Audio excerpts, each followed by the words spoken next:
Hola chicos, pues vamos a comenzar con un nuevo PowerPoint, ¿vale?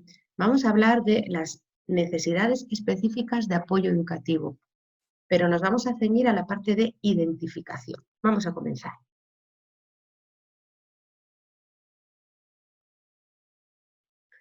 Es fundamental el detectar y el poder dar respuesta de la manera más temprana y a la edad que sean más pequeños a todas las necesidades que vayan presentando los niños. Por eso es fundamental la realización de observaciones sistemáticas y continuas. Es verdad que os podéis encontrar, si dais clases en educación infantil, con alumnado que venga ya derivado desde atención temprana.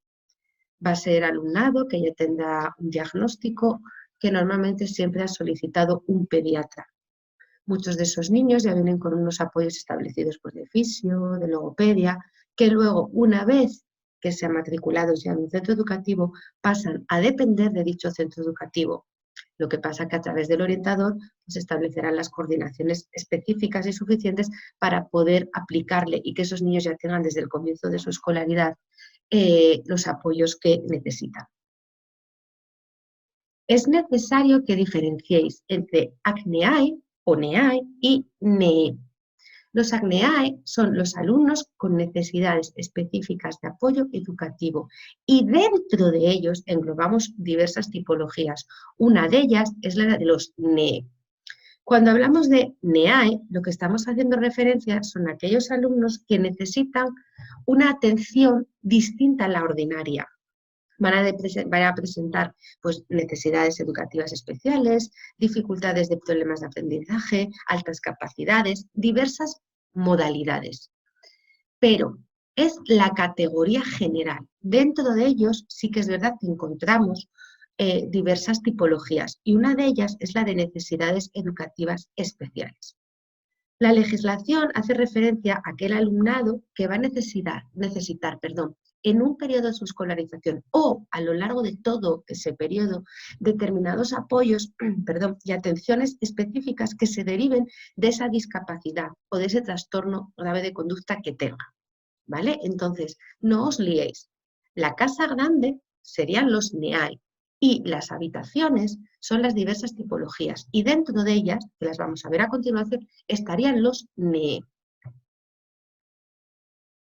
La relación. Vale, cuando hablamos con NEAE, estamos haciendo referencia a estas tipologías que aquí tenéis escritas, que son las dificultades específicas de aprendizaje, el TDAH, que como habíamos visto puede tener hiperactividad o no, las altas capacidades intelectuales, la incorporación tardía al sistema educativo, pero se considera incorporación tardía al sistema educativo siempre que se realice en primaria, no en infantil. Las condiciones personales que puedan derivar de diversas necesidades que tenga el niño o la niña, la historia escolar y los NEE. Dentro de los NEE solo se incluyen las discapacidades sensoriales y los trastornos graves de conducta, ¿vale? No vamos a tener ningún TDAH que sea NEE. Sí que a lo mejor por sus dificultades, por su problemática o por su retraso curricular pueden necesitar en un determinado momento una adaptación curricular significativa, pero eso no quiere decir que sea un alumno NEE, ¿vale? Va a seguir siendo NEAE. Os digo el ejemplo del TDAH porque a veces cuando encontráis supuestos en los que dices que tiene 2 años de déficit curricular, ya metéis que es NEE. No, es NEAE. Lo que va a tener es un recurso a determinados apoyos o a las adaptaciones curriculares con un grado más que el resto de sus compañeros.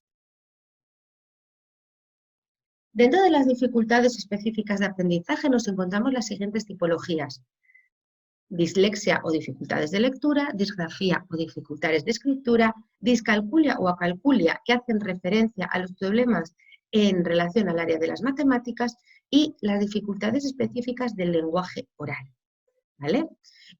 Muchos de estos niños y niñas no van a necesitar ningún tipo de adaptación. A lo mejor lo único que cuando me refiero a adaptación, me refiero a adaptación curricular. Van a necesitar a lo mejor pues, una adaptación temporal, o de metodología, o de sistemas de evaluación. Eso ya os lo dirá y ya lo iréis viendo en función de las características de cada niño o niña. Encontramos también el TDAH, que puede ser déficit de atención e hiperactividad, pero como habíamos visto, no todos los niños con TDAH son hiperactivos, acordaros.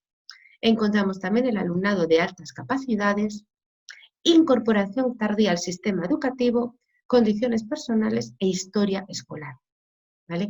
Estamos hablando de niños, pues a ver, con una deprivación social muy grande, que hayan tenido, pues a lo mejor una enfermedad que les haya llevado a no estar escolarizados o a tener una escolarización que no ha podido ser la adecuada, niños que en un determinado momento pues han sufrido un impacto emocional muy grande y eso les ha impedido continuar con su vida escolar normal, ¿vale? Engloban diferentes tipologías de niños.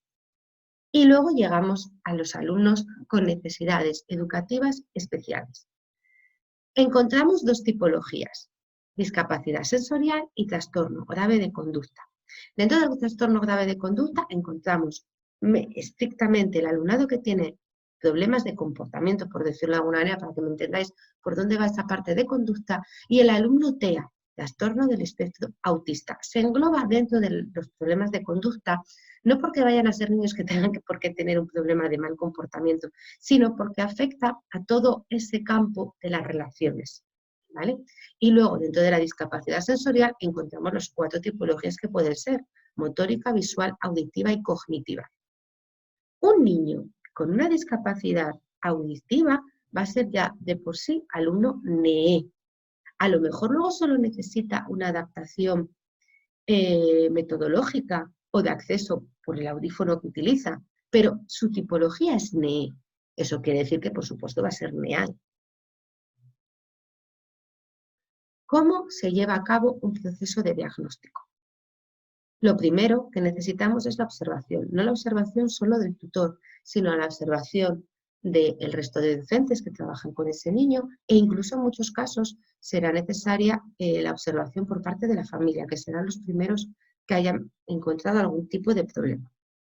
Con esto se realiza una hoja de demanda o de derivación hacia el departamento de orientación, en el que expliquemos qué hemos visto, qué problemas encontramos con ese niño, qué dificultades observamos. Los especialistas de ese equipo de orientación, normalmente el orientador, en contacto, si ese niño ya tiene a lo mejor pues una dificultad o un problema físico, se pondrá en contacto con los especialistas que sea necesario y elaborarán un informe o un dictamen. Un orientador no diagnostica. El diagnóstico es un concepto médico. Como veis, de la parte de especialistas sale la flecha hacia inspección con un doble sentido de informe y dictamen. En función de la comunidad autónoma en la que os encontréis, vamos a encontrar que primero esos especialistas mandan el informe a inspección, inspección lo da de alta y después se redacta de verdad dicho informe, y otras comunidades a las que el especialista elabora, es decir, el orientador elabora el informe o el dictamen y posteriormente se deriva a inspección.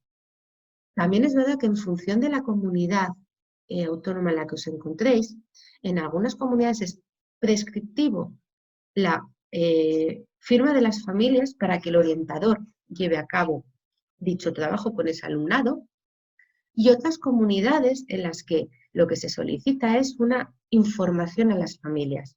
El tutor informa a la familia y solo con que firmen ese justificante, por decirlo de alguna manera, de que han sido informados, se considera que ya es una aprobación. Puede ser que yo informe a la familia y la familia no me quiera firmar ese comunicado. Entonces se llevaría a cabo otra reunión en la que pues ya puede ir el orientador o el equipo directivo para intentar hablar con la familia, que la firmen, o si no, dejar constancia de que esa información se ha llevado a cabo, la familia es conocedora, pero no firma el papel, para que el orientador pueda evaluar a dicho alumnado. Después, ¿qué? Vamos a partir de una evaluación psicopedagógica en la que nos van a señalar un diagnóstico o un dictamen. Cuando aquí hablamos de diagnósticos, porque muchas veces al final, en colaboración pues con un médico, un pediatra o diferentes especialistas que hayan trabajado ya con ese niño, tenemos un diagnóstico médico. Si no, si solo tenemos la documentación que nos facilite el orientador, estaríamos hablando de un dictamen. Ahí se nos recomienda ya a lo mejor pues un tipo de escolarización. En ese tipo de escolarización, en función del momento en el que se haga dicho dictamen, podemos encontrarnos con una escolarización ordinaria, una escolarización en un centro de educación especial o una escolarización de lo que hasta ahora se llamaba combinada. ¿Vale? Es verdad que al final van a ser las familias las que decidan si su hijo, en caso de que el dictamen pudiese indicar que ese alumno tendría que estar en un centro específico, al final es la familia la que va a elegir. Y luego nos vamos a encontrar con que es necesario que todo alumnado NEAI tenga un plan de trabajo individualizado o también llamado documento individual de adaptación curricular en otras comunidades.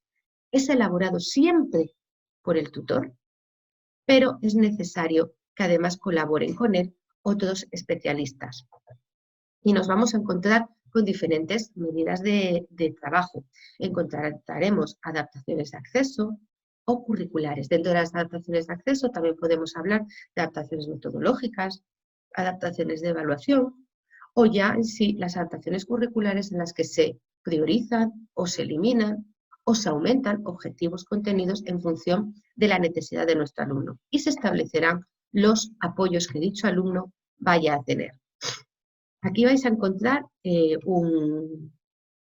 algunos ejemplos de documentación y en la próxima sesión lo que vamos a ver es un ejemplo de modelo de PTI para que si algún día os encontráis con uno, cada comunidad elabora el suyo, incluso cada orientador o cada equipo de orientación o centro puede realizar diversas modificaciones. Pero vamos a ver, por ejemplo, el de la Comunidad de Asturias para que veáis más o menos qué elementos incluyen, qué elementos es necesario que conozcamos. Y con esto terminamos nuestra sesión de hoy. Venga, besitos.